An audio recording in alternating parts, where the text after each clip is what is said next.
Welcome to the premiere episode of WaterparkRanger's Let's Play Pikmin 2. Now, before we get started with our new file and everything, I have a little disclaimer to add to this. Basically, although there are a lot of Pikmin 2 Let's Plays on YouTube, this one's going to be significantly different from the others. And not because it needs to be unique, but because, if you can believe this, I have actually finished this game 100% on 10 separate occasions in the past.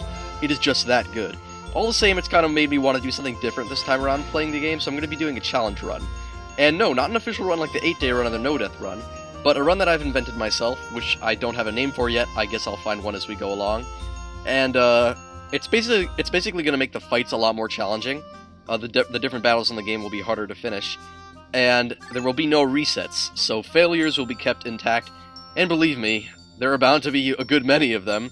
But in addition to the fails, I'm going to be adding in the commentary plenty of helpful advice about how to do things well. That way you kind of get the best of both worlds. The failure and how to do it well. Hockatate Freight is a long-haul, deep space shipping company. One day, its only employee of any merit, Captain Olimar, crashed on an uncharted planet while on interstellar vacation. There, he was aided by indigenous creatures, which he called Pikmin. In the end, Captain Olimar escaped.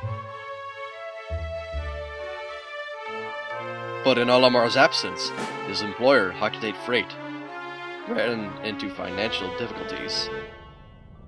So yeah, this is the gripping intro video of Pikmin 2, and if you're like me, you've seen it perhaps dozens of times by this point. Although it looks really nice, I gotta say. Almost Super Mario Galaxy quality, except for the fire, not really a fan of the fire. And that there is Planet Hockatate. You finally get to see Hockatate, and you actually learn a good bit about Hockatate in this game if you read the mail. And, yeah, this is Hockatate Freight, which has clearly seen better days. President of Hockatate Freight on the left in black, and local employee Louis on the right, in that spacesuit with the blue gloves. In case you couldn't tell, just from their appearances. Olimar, I'm so glad you're safe. Yes, very glad. Quite glad. But, sadly, I have an announcement that is not so glad. Our company is going under. Yes, we're finished. On his first mission, Louis here met a ravenous space bunny, and his entire load of golden Pick brand carrots was eaten by Dr. Rabbit. I love his little eating animation. I took out an enormous loan to repay the debt from this loss. I decided to sell off corporate assets to repay the loan. And, oh boy. Yeah, that's right. They take the ship that we spent all last game putting back together. But the only asset we had to sell was your ship, the SS Dolphin. As for the rest of our loan... Don't you just want to punch the president after he sold the Dolphin? It was so cool! We have no means to repay it! I hope they bring back the Dolphin in Pikmin 3. So yeah, we apparently dropped the Heineken cap that we were carrying with us the whole time. Olimar, what is that? You brought that back as a souvenir for your kid? At least I think it's Heineken. Maybe Heineken's green. And Olimar did say at the end of the first Pikmin game that he would maybe pick up some souvenirs. So apparently that ship thinks that this is a treasure. Initiating valuation of recovered treasure. This artifact is worth 100 Pokos! Oh man, did you see the president's eyes pop like that? So this thing is worth 100 Pokos, more than a year's salary! What? There are more on that planet? They can repay our debt! Louis! You dolt! Look alive! You must depart immediately! With Captain Olimar! Aw, President, as soon as we got back, you had to send us back. I mean, obviously, we'll take any excuse to go back to the Pikmin planet because the place is just so awesome.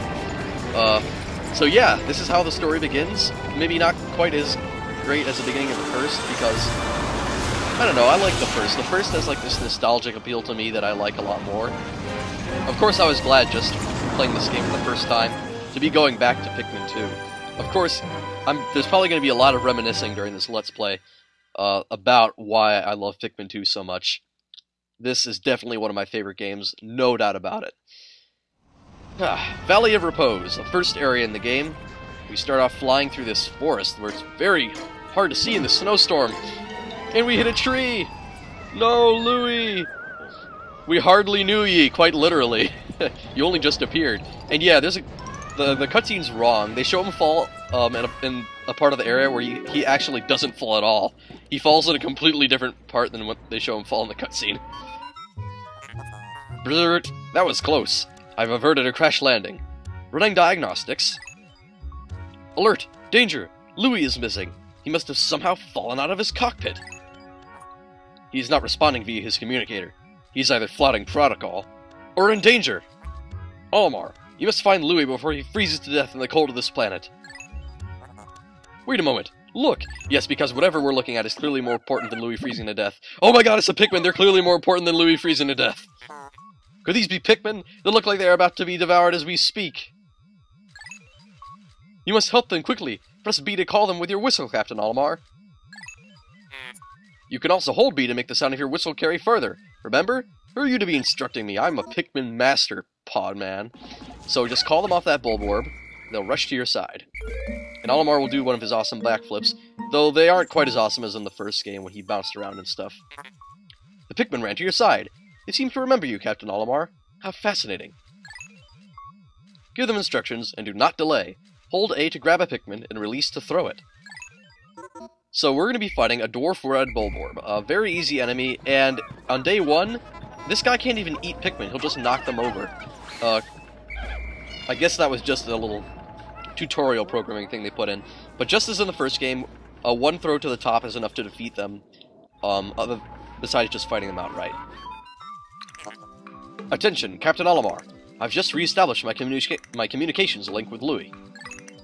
It is fortunate we have managed to confirm his safety. Press Y to communicate with him. I'm quite interested in the details of his condition. Well, so am I. So unlike in the first game, Y actually does something useful in this one. Instead of the map screen, it switches to control of Louis. Instead, the map screen is put onto Start, which is obviously a much better place for it. Louis, allow me to assess your condition, as per our safety protocols. Are you at all injured? God, he loves to use the word protocols. Just noticed that. Is that so? Then my concerns are eased. Our communication link shows you are nearby. Can you make your way to our location and rejoin us? I will navigate for you, because you're clearly too stupid to walk around yourself. Press start/pause to contact me and obtain information about the terrain. So we can press start, and like I said, you get the map screen. The blue arrows, Louis, red arrows, Captain Olimar, white thing's the ship. You'll see where that other red thing is a little bit later. And there's the rest of the area, but right now, this part that I'm showing is the only part we can explore currently. Also, interesting little detail is that where Louis fell, his suit left a little impact in the snow right there, which I think is just so awesome. And despite the fact that it's always snowing in this area, that little silhouette will always be there for the duration of the game, so it's kind of interesting. It's like a brand new crater, like the crater that never goes away in the first Pikmin game at the impact site. Louis, the odd object before you appears to be one of the onions mentioned in Olimar's report. Although they've actually gotten a little bit smaller since the first Pikmin game, they don't stand as tall as they used to. There are some things about the second that I don't like as much as the first, but there are things about the second which are better than the first, and I guess I'll be mentioning them all as we encounter them. The seed the onion ejected just sprouted. According to Olimar's report, it can be plucked with A. So let's do that. Yeah, the seeds sprout instantly in this game, you don't have to wait for them. So here's our first Pikmin. Isn't it adorable? I just love the Pikmin, don't you? They're so awesome. They're the reason I play Pikmin. Actually, there are many reasons to play Pikmin. Louis, this must be one of the Pikmin creatures from Olimar's report. It is staring at you. You can use C to issue objectives to your Pikmin squad and even direct their movement. You can disband your squad with X. Interesting. Olimar's description of the creatures resembling Pick-Pick carrots was strikingly accurate. Louis, my senses have detected drool in the corner of your mouth. Are you alright? Yeah, Louis also apparently an aspiring chef in this game who tries to cook everything he sees. Unfortunately, he doesn't try to cook the Pikmin. Yet. Dun dun dun! But anyway, we will find out more about how Louis interacts with the Pikmin next episode. See you then.